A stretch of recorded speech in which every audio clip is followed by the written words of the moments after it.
Ada takut resesi gitu, heboh lagi resesi ditakutkan. Resesi Indonesia itu terjadi November 2021 November 2020. Ya. Indonesia masuk resesi November 2020. Pas stok resesi itu kenaikan IHSG terbesarnya dalam 10 tahun terakhir. Iya. Menakutkan resesi itu sesuatu yang lucu. Atau kalau gitu optimis dong resesi, karena terakhir resesi IHSG terbang tuh. Gitu. Jadi itu sesuatu yang gitu, sesuatu yang lucu karena kita melihat ke belakang sebenarnya krisisnya nggak seburuk kemarin. Siap. Kriteria saham yang masuk di akumulasi bandar itu seperti apa, Pak? Ya nggak ada kriteria ya. Jadi banyak orang menganggap bandar itu punya kriteria dalam memilih saham. Oke. Saya nggak melihat seperti itu karena ya kayak ini, karena bandar itu dia ngurus sahamnya sendiri gitu. Oke. Yang ada adalah saham yang ada bandarnya dan saham yang udah nggak ada bandarnya. Oke. Kalau udah nggak ada bandarnya itu biasa gocap, delisting dan lain-lain. Ceritanya nggak ada yang bagus kalau udah nggak ada. Apakah dengan tenornya Bandarmologi kebiasaan bandar mulai beradaptasi dan berubah cara mereka akumulasi dan distribusi? Gimana menurut Pak Alga? Perubahan pasti selalu ada ya. Perubahan pasti selalu ada. Sekarang kalau saya melihat 6-7 tahun lalu, saya melihat lagi contoh kasus, saya melihat betapa sederhananya kita mendeteksi adanya akumulasi dan distribusi itu sangat sederhana. Mau nggak mau harus beradaptasi. Cuma ya kekhawatiran terbesar saya sebenarnya adaptasi itu lama-lama adaptasi kok. Saya sama data broker pun sudah adaptasi, nggak bisa lihat jam market. Foreign flow pun saya yakin dalam 1-2 bulan saya ke depan market saya akan adaptasi dengan keadaan yang baru. Cuma kekhawatiran terbesarnya tentu adalah dari hilangnya minat trading. Hilangnya keinginan investor lokal untuk trading, banyaknya orang yang merasa tidak diperhatikan, itu yang bisa jadi masalah lebih besar. Masalah lebih besar di mana tren trading mulai berkurang, orang merasa diinikan, masa nggak ada bedanya saham dengan yang lain, itu yang berkurang karena itu bisa menghambat pertumbuhan investor, pertumbuhan masuknya bursa ke ini. Dan kalau investor asing mencium nih, wah mulai nggak subur nih lahan Indonesia. Indonesia salah satu lahan yang sangat subur selama beberapa tahun. Karena Indonesia dapat uang banyak dari kenaikan harga komoditas, jumlah investor nambah. Jadi uang nambah terus tuh. Prinsipnya itu aja, uang nambah terus. Jadi wajar harganya naik karena memperebutkan saham yang sama dan uang yang tambah besar. Tapi kalau orang mulai ilfeel, mulai berhenti trading, mulai asing mulai gawat juga nih gitu. Kalau harga ke atas pada keluar orang kayak gitu. Jadi mungkin sekarang itu dalam tahap masa adaptasi lah, dalam orang manusia itu bisa beradaptasi gitu. Manusia bisa beradaptasi. Mungkin sekarang itu masa adaptasi di mana orang membiasakan dulu dalam kondisi ini. Mudah-mudahan efeknya nggak terlalu parah buat investor retail yang jadi berhenti trading dan lain-lain. Walaupun memang kalau banyak investor retail berhenti trading, mungkin bursa akan mikirin atau dibuka lagi deh matanya satu gitu. Dibuka matanya satu biar aktif trading, mungkin ada kayak gitu. Cuma ya itu langkah ekstrim lah, langkah buruk. Bisa harus ada musibah dulu untuk datang kebaikan. Saya harap sih ya yang baik-baik aja lah, harus ada musibah dulu untuk itu terjadi. Itu sih. Ya, tapi benar sih tadi di komentar juga ada beberapa yang bilang kayaknya market emang bosan ya. Emang hari ini aja yang kita lihat kayaknya market sepi banget gitu tadi, apalagi teman-teman yang mungkin ada waktu untuk mantau layar gitu ya. Dari tadi jam 10-an aja transaksi bursa masih kecil sekali gitu. Biasanya udah 5T, udah 6T, ini masih baru 2,5T, 3T, 3 triliun gitu. Jadi perputarannya memang sekarang jauh lebih sedikit. Tapi memang di bagian-bagigian saham-saham yang small cap itu justru ada gerakan yang cukup menarik gitu ya. Nah, jadi ngelihat situasi yang seperti ini, menurut Pak Arga gimana nih? Kita pengen belajar dari cara berpikirnya Pak Arga gitu ya. Cara trading sekarang sebaiknya gimana nih Pak? Apakah lebih baik untuk jangka pendek, scalping, nyopet-nyopet gitu ya? Atau masih boleh atau masih bagus juga kondusif untuk kita jangka menengah gitu ya, swing trading gitu ya, trend following, atau sebaiknya jangka panjang sekalian dan wait and see nunggu bottoming market dan habis itu masuk dalam jumlah yang besar gitu. Itu sih sebenarnya cara trading itu lebih dari karakter dan style seseorang. Baik. Kayak gitu. Ada orang yang memang suka sesuatu yang tren dalam banyak hal. Dia suka sesuatu yang tren, yang banyak dibahas. Misalnya saham kalau lagi kekinian dia pengen beli. Ada orang seperti itu, memang udah dilahirkan seperti itu. Karakternya seperti itu. Misalnya ada jam kekinian, dia pengen beli jam. Mobil kekinian pengen beli. Orang seperti itu memang lebih cocok trend following. Dia senang, atau kadang-kadang generasi milenial dengan ala FOMO-nya juga seperti itu. Suka yang seperti itu. Cuma ada yang bertolak belakang. Jadi sebenarnya itu masalah karakter ya. Masalah, kalau saya sendiri, kalau orang banyak pengen, saya nggak pengen, otomatis udah ngelihat aja udah malas kayak gitu. Jadi sebenarnya, tapi tentunya setiap strategi bisa menentukan setiap karakter orang bisa melihat peluangnya masing-masing dalam kondisi market yang sama. Walaupun peluangnya bisa beda nih, peluang yang dilihat bisa beda, tapi dia bisa menemukan peluang. Kita ngomong generasi yang pengen trading, pengen cepat dan lain-lain. Faktanya sekarang adalah memang asing lagi jualan. Saham-saham memang lagi sepi. Itu fakta yang nggak bisa dirubah. Mau selera lu apa ya, faktanya kayak gitu. Asing lagi banyak jualan, kita nggak bisa berharap kayak Januari, Februari yang beli saham apa aja naik, beli blue chip naik terus. Asing nggak bisa, karena kita nggak bisa memaksa asing masuk lagi kan. Jadi asing lagi jualan, dan jadi kalau kayak gitu kita bisa melihat, kalau mau beralih kita bisa beralih ke saham-saham yang tren jangka pendek tadi. Yang baru IPO itu menarik. Baru IPO itu kan nggak ada hubungannya apapun sama inflasi dan lain-lain, asing nggak ada. Jadi saham yang masih bersih, masih kayak orang baru buka toko gitu. Baru buka toko itu nggak ada hubungannya, itu bisa jadi pilihan. Atau kalau memang mau ini, kalau saya buat trading jangka pendek itu selalu memanfaatkan kepanikan. Gimana tuh, Pak? Ya panik, karena kalau IHSG udah jatuh banyak, itu orang akan panik. Misalnya jatuh, ya mungkin dalam seminggu 4%-an lah. Biasanya di penurunan besar ya, di dalam seminggu itu penurunan besar hari ketiga, hari keempat, udah kerasa panik. Rasa panik, kepanikan akan memunculkan ketakutan. Ketakutan akan memunculkan keinginan jual, atau jadi kalau orang panik itu biasanya pengen jualan atau takut, freeze diam. Kalau retail takut atau freeze, yang jualan nggak bisa jualan. Kayak gitu. Anda pasti pernah ke mall, nggak ada mall yang suasananya panik kan? Buat panik, buat rusuh, alarm nyala, kayak gitu orang nggak belanja. Kalau kayak gitu, orang takut. Jadi butuh dimunculkan ketenangan lagi. Ketika panik bisa terjadi di market, sering banget market panik. Jadi ketika market panik, ketika si jualan banyak, ESG turun, itu opportunity kita masuk. Ketika panik, asumsinya turun 3-4% dalam waktu seminggu, dan penurunan besar ya. Kalau pertama, kedua, ketiga, intinya pas sudah turun 3-4% dalam waktu seminggu, itu waktunya masuk, orang panik. Dan biasanya hampir selalu dalam kondisi itu market akan cooling down. Asing kalau sebelumnya jualan 700 miliar, akan cooling down, bisa jualan jadi tinggal 100 miliar, 50 miliar. Kayak gitu, biar marketnya reda lagi nih, kepanikan hilang lagi nih. Baru ketika kepanikan hilang, baru mereka guyur lagi. Itu yang memang mau jangka pendek. Baru mereka guyur lagi, karena ya baru kan setelah mall juga, kalau udah alarm udah bunyi, udah takut, dimatiin dulu alarmnya kan. Sirinenya dimatiin biar tenang, AC nyala, orang mau belanja lagi. Kalau orang mau belanja lagi, yang punya mall jualan lagi. Tetap aja di market pun seperti itu, tinggal diganti-ganti aja. Jadi kalau memang mau trading jangka pendek, melihat opportunity naik singkat dalam kondisi, ya tunggu momen kayak gitu. Tunggu momen kayak gitu. Kalau tunggu momen kayak gitu, di mana butuh lagi masa-masa butuh lagi ada masa cooling down. IHSG udah cooling down, disebut sudah cooling down. Belum ada jualannya lagi, belum ada jualan besarnya lagi itu. Atau kalau mau itu yang mau jangka pendek. Kalau saya sih lebih prefer jangka menengah. Kalau karakter saya melihat sebenarnya ini masa transisi di banyak hal kayak gitu. Sekarang kan banyak banget berita negatif nih. Sri Lanka bangkrut lah, takutan, segala macam. Banyak banget berita negatif, orang ketakutan, dan niat beli ya, saya setuju. Tadi transaksi hari itu sepi banget.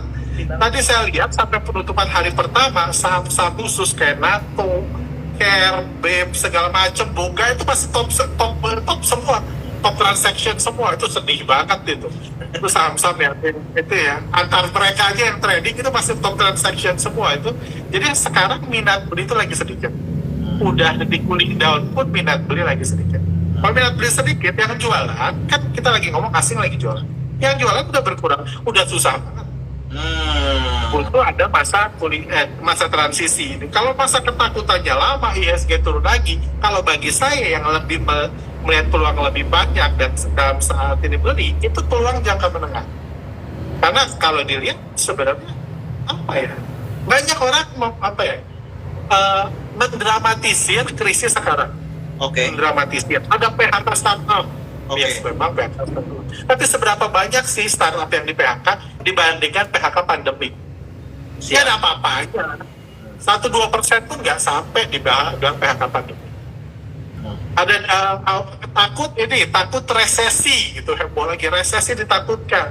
Resesi Indonesia itu terjadi November 2021 November 2020. Ya.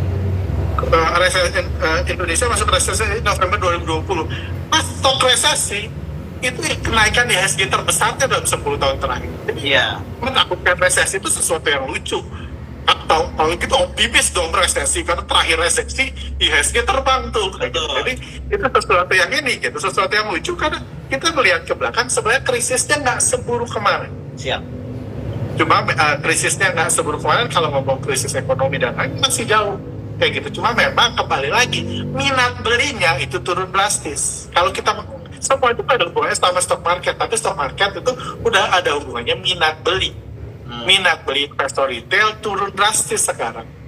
Itu yang butuh, karena itu yang butuh di maintain, butuh kalau marketing, kalau minat beli udah turun jatuh biasa ada penurunan harga, ada promosi, ada berita bagus.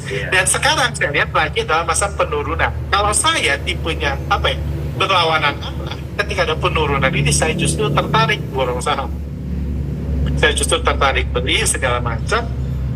Saya bukan orang yang merasa IHSG akan jatuh dalam waktu singkat. Itu bukan, nggak terlalu masuk dalam skenario saya dalam memborong saham. Tapi memang ada kemungkinan rebound hanya jangka pendek, udah itu asing jualan lagi. Kalau gitu masalahnya lebih panjang. Jadi itu bisa downtrend, bisa sepi sampai akhir tahun, itu lebih memungkinkan bagi saya daripada market akan crash jangka pendek karena resesi dan lain-lain. Saya nggak ke arah situ sih pandangan saya. Jadi make sense. Dan karena sekarang lagi cooling down, saya lagi nunggu promosi asing lagi supaya orang masuk lagi, karena sekarang memang lagi sepi banget dan ngapain juga, ini waktunya milih saham sih kalau saya. Waktunya milih saham. Betul. Kalau saya cuma kembali lagi karakter ya. Siap. Tapi sebelum saya nanya tentang waktunya milih saham ini, saya mau tertarik buat ngupas sedikit tentang panik ya. Tadi Pak Arga bilang justru nyarinya waktu market lagi panik. Nah, ciri-ciri saham yang bisa diborong atau panik itu kayak gimana sih Pak? Karena mungkin beberapa dari kita mungkin bingung gitu ya, maksudnya panik yang kayak gimana nih, terus meredaknya kayak gimana, ciri-cirinya kayak gimana gitu Pak? Ya sebenarnya kalau paling gampang kalau mau generalisasikan sih penurunan ya. Biasa candle merah 2 atau 3 besar dalam waktu singkat itu biasanya udah. Kita ngomong saham blue chip deh. Saham blue chip itu biasanya kepanikan sudah muncul.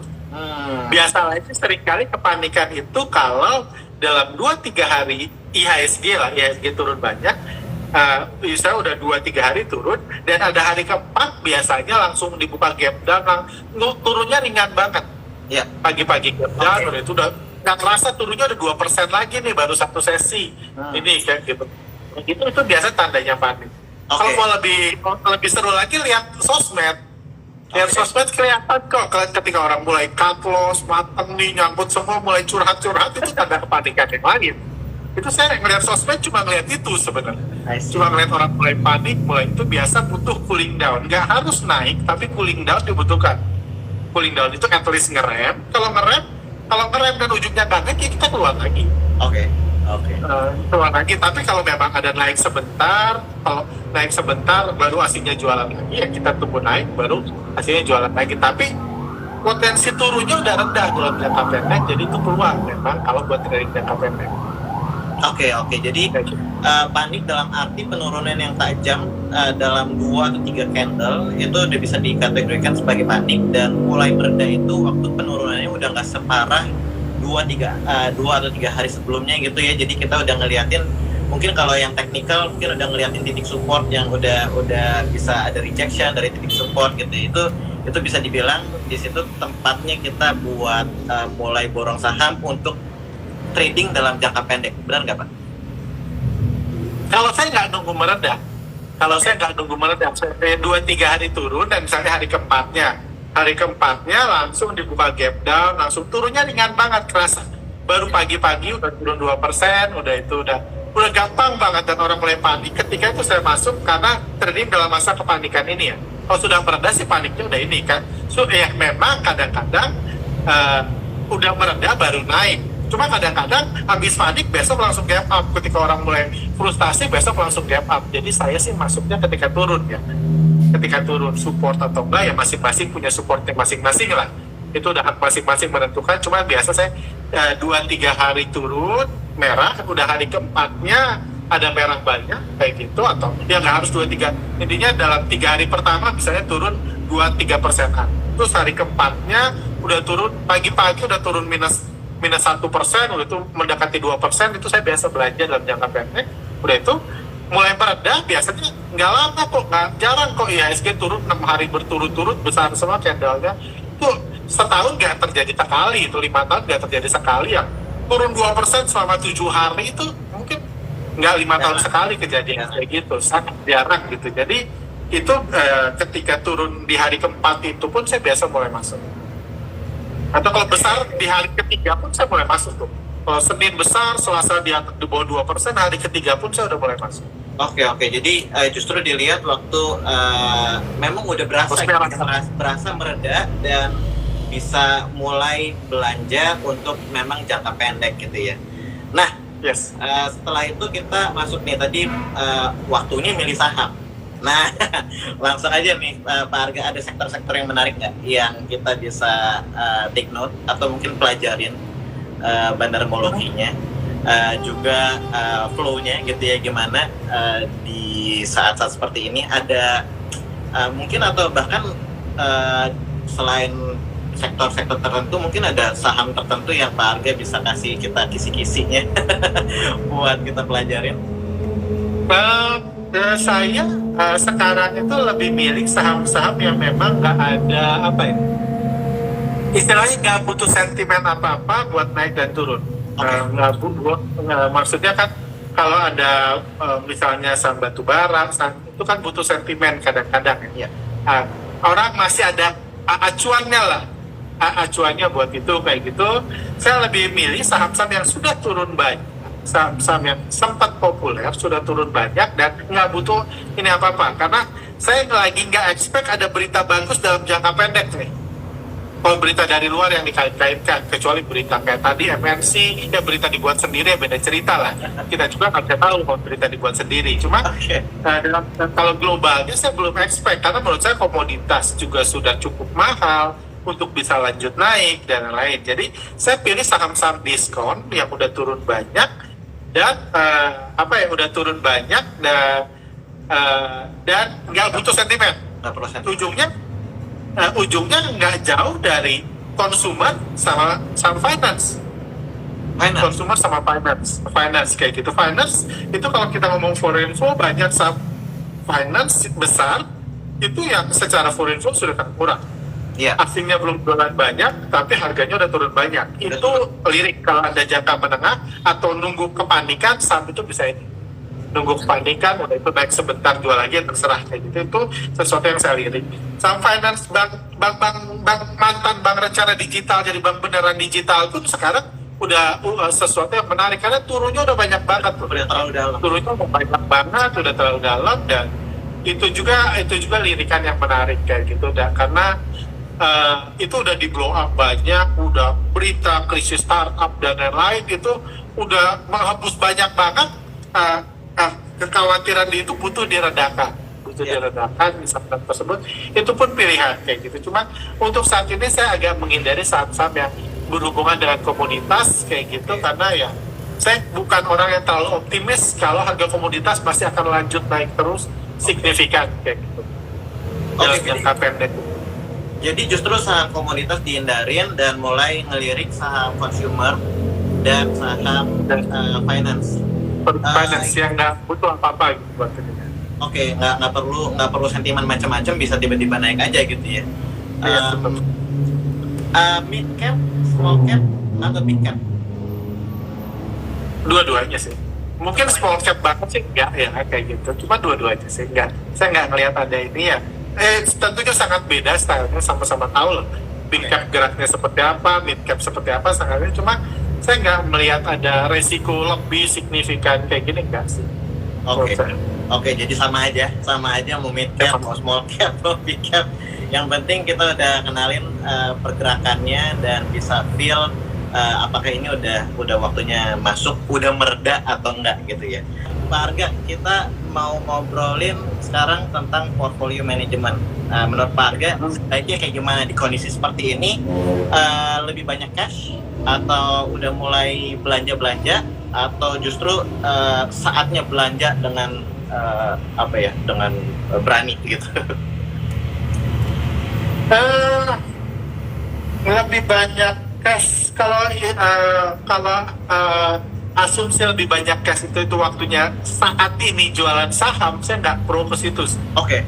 Kalau ini ada sedang lebih banyak cash kayak saya karena habis liburan, itu ya memang beda cerita kayak gitu, beda cerita lagi ngelirik saham. Cuma kalau sekarang ini waktunya banyak cash karena market dalam jangka pendek akan turun lagi, saya bukan ke arah situ dalam saat ini. Jadi menurut saya inilah, kalau ada saat ini punya banyak cash karena satu dan lain hal, udah punya banyak cash, tentunya Anda bisa membelanjakan atau menunggu dengan lebih tenang karena memang ada banyak saham murah tapi belum ada tanda kenaikan.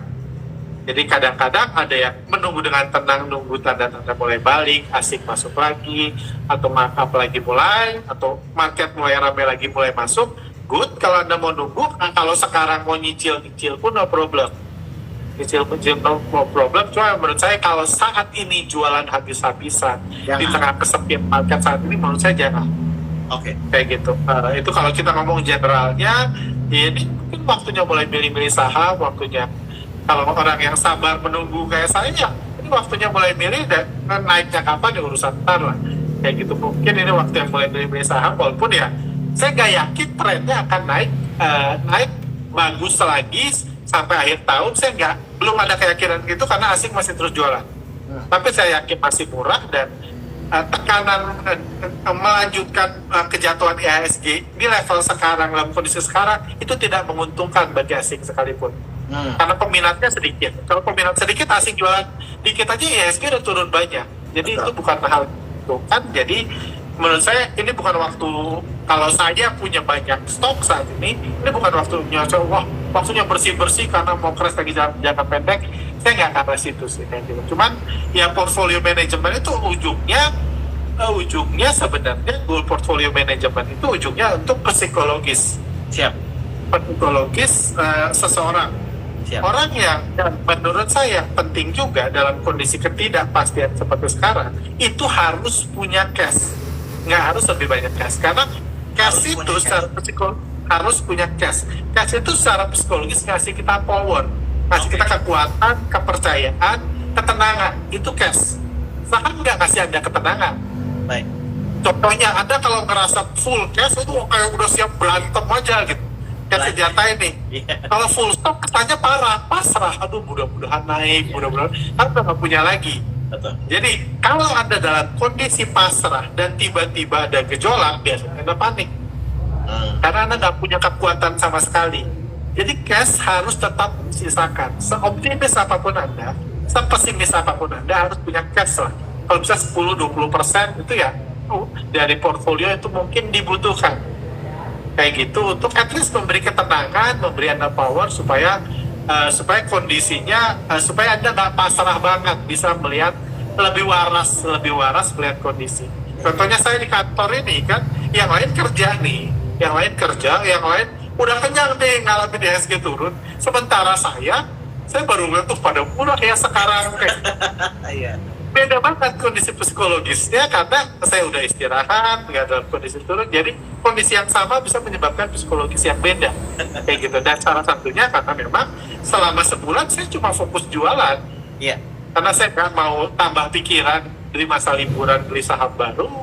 Nah itu saya fokusnya jualan, sekarang fokusnya belanja, dan secara psikologis kita bisa melihat lebih tenang karena itu tadi, cash itu memberikan kita ketenangan, kepercayaan. Jadi pastikan Anda punya cash. Kalau Anda cuma 10% dari portfolio, ya kalau mau belanja pun diawet-awet gitu, diawet-awet, jangan langsung dihabisin kayak Ya, gitu. oke. Karena kalau dihabisin terus Anda langsung dalam pasrah mode on gitu loh, udah nggak bisa ngapa-ngapain lagi kayak gitu. Jadi punya cash tapi nggak harus lebih banyak cash sih, nggak. Oke, jadi minimal ada cash 10-20%.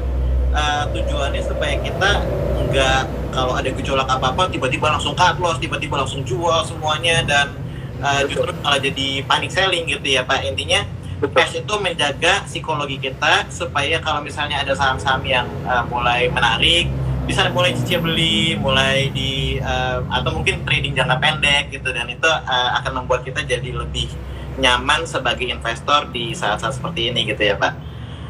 Ya, dan tambahan supaya bisa ngelihat saham menarik.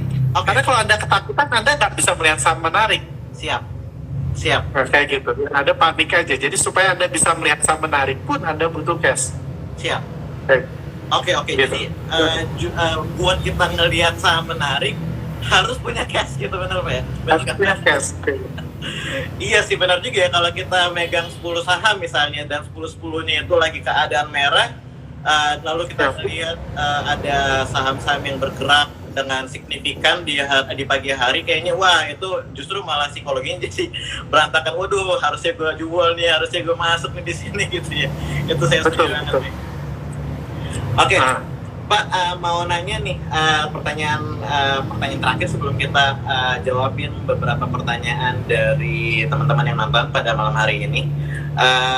Menurut Pak Arga, gimana tentang IHSG ke depan semester 2 ya? Jadi maksudnya bulan Juli ini, lalu Agustus sampai September, kira-kira market Indonesia itu akan kayak gimana arahnya? Apakah akan naik? Apakah akan volatile, naik turun, atau bagaimana? Ya, ini masa transisi, kembali lagi ke yang tadi ya, masa transisi untuk dilihat. Yang paling penting adalah dibutuhkannya meningkat kembali pulihnya minat beli investor. Kembali pulih minat beli investor, minat orang trading, itu yang paling penting dalam jangka pendek. Oke. Paling penting dalam jangka pendek, dan kalau itu dan menurut saya cara paling mudah mengembalikan minat beli investor itu adalah dengan menaikkan IHSG.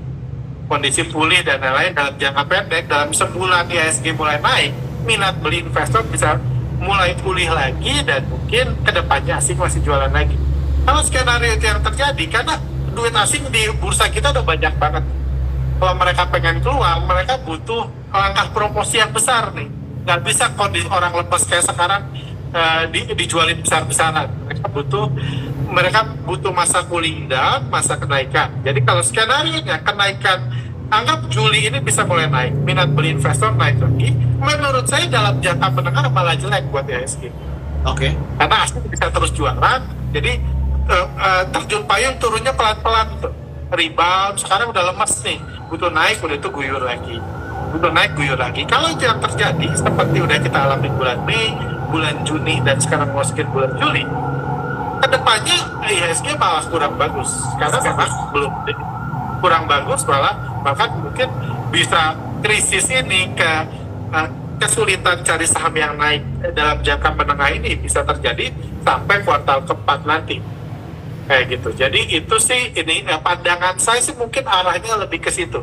Dimana kalau jangka pendek mungkin menarik ya, karena bisa rebound jangka pendek untuk memulihkan minat beli investor kayak gitu. Dan hal lain yang mungkin juga meningkatkan minat beli itu menurut saya inflasi harusnya kuartal ketiga itu udah berkurang drastis, inflasi global ya. Oke. Karena itu dulu yang diberitakan kan.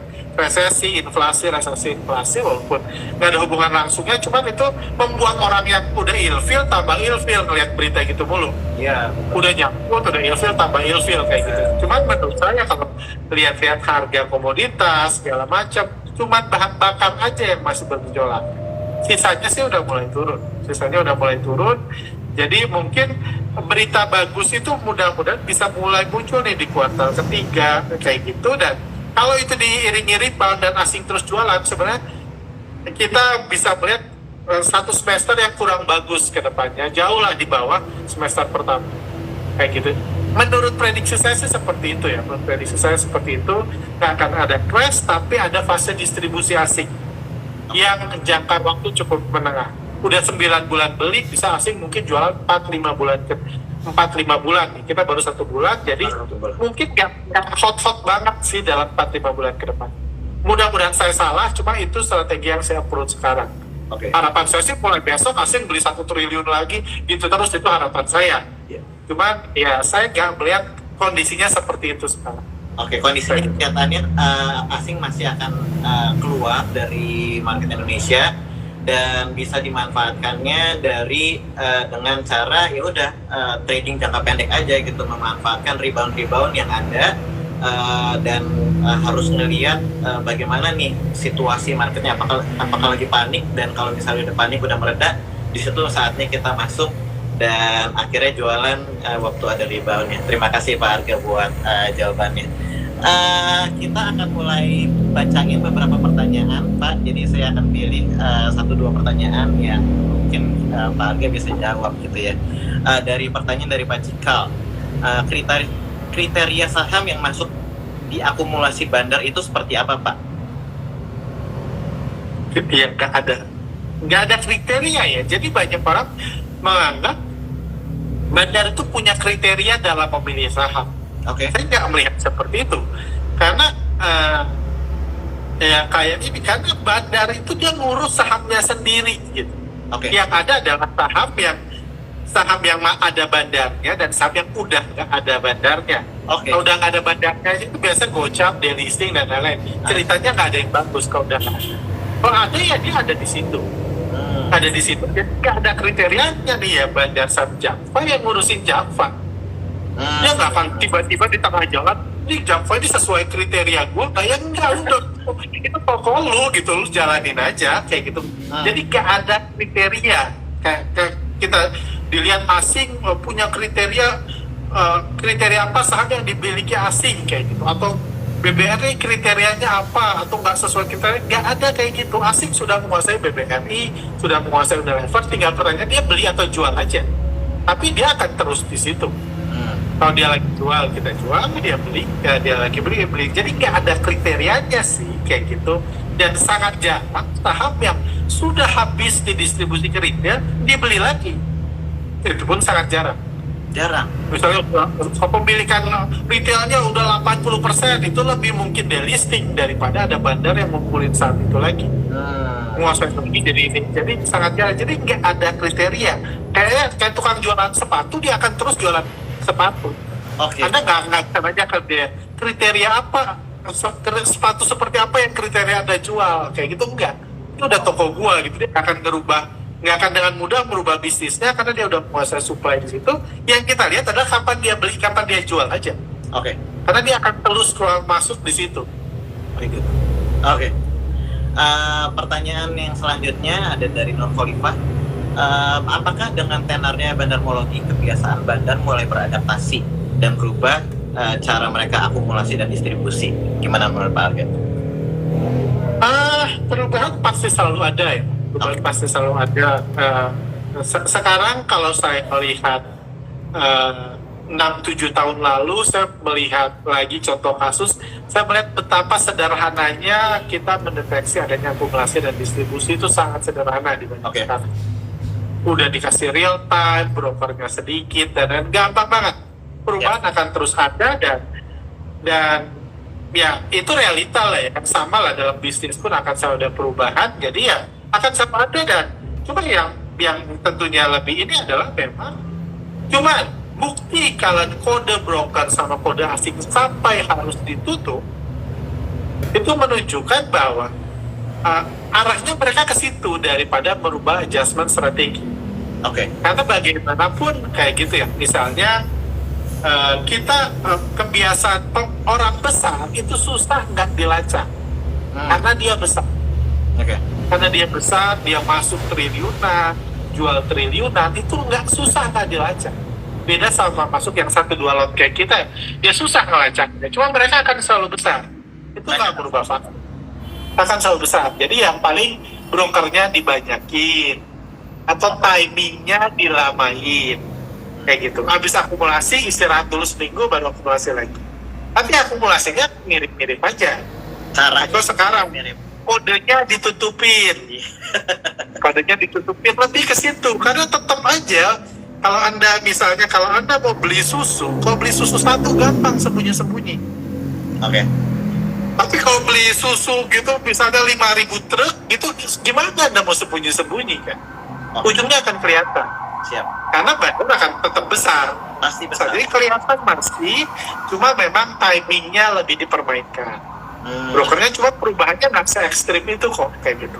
Apalagi positifnya kami melihat sekarang ini sejak kode broker ditutup, aksi akumulasi distribusi itu jadi jauh lebih sederhana daripada dulu. Jauh lebih sederhana, ininya lebih ini, jadi nggak sekompleks dulu. Sebelum pas ini di mana wah heboh gitu, sekarang jadi jauh lebih sederhana karena mereka nggak butuh terlalu banyak gaya lagi nih untuk ini, karena wah ngapain gaya matanya ditutup kayak gitu kan, gaya tunjukin ke siapa gitu matanya ditutup kayak gitu. Jadi malah cenderung lebih sederhana nih kalau dibandingkan misalnya tahun 2021 awal-awal kayak gitu ya, cukup ngejelimet lah. Sekarang malah jadi lebih sederhana. Boleh tahu nggak Pak, sedikit aja gimana apa kalau kita mau nyari tentang banarmologi gitu ya, biasanya kan kita cari dari siapa yang akumulasi distribusi itu dari data yang kita udah bisa dapetin dari NOD gitu kan. Nah itu nariknya berapa lama sih Pak?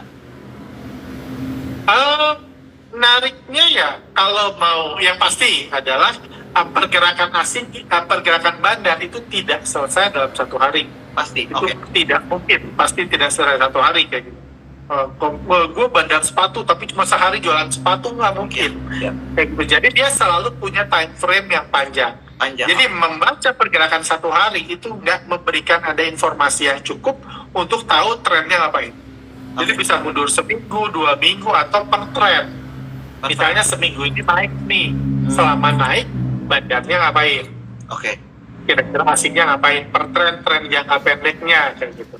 Atau seminggu ini dia sideways, pas sideways bandarnya ngapain? Jadi timelinenya kayak gitu. Cuman ini tips yang kalau di workshop bandarmologi jangan lebih dari 1 bulan. Jadi membaca data broker summary dari Januari sampai Juni 2022 itu nggak akan memberikan info apa-apa buat Anda. Jadi jangan lebih dari 1 bulan. Kalau mau panjang pun silakan, tapi sebulan. Januari analisa, Februari analisa, Maret analisa. Tapi jangan juga dari Januari sampai Juni di analisa semua, biasanya informasi yang diberikan sangat sedikit. Rancu gitu. Bahkan cenderung dia rancu. Siap. Jadi lebih baik untuk ngelihat dari trennya sejak mulai naik, dan di situ misalnya tanggal 11 Juli mulai naik gitu ya, dari 11 Juli kita tarik sampai hari ini, atau hari ini 11 Juli. Mungkin dari 1 Juli sampai 11 Juli kita tarik dan kita bisa kelihatan. Kayaknya udah itu aja. Terima kasih Pak.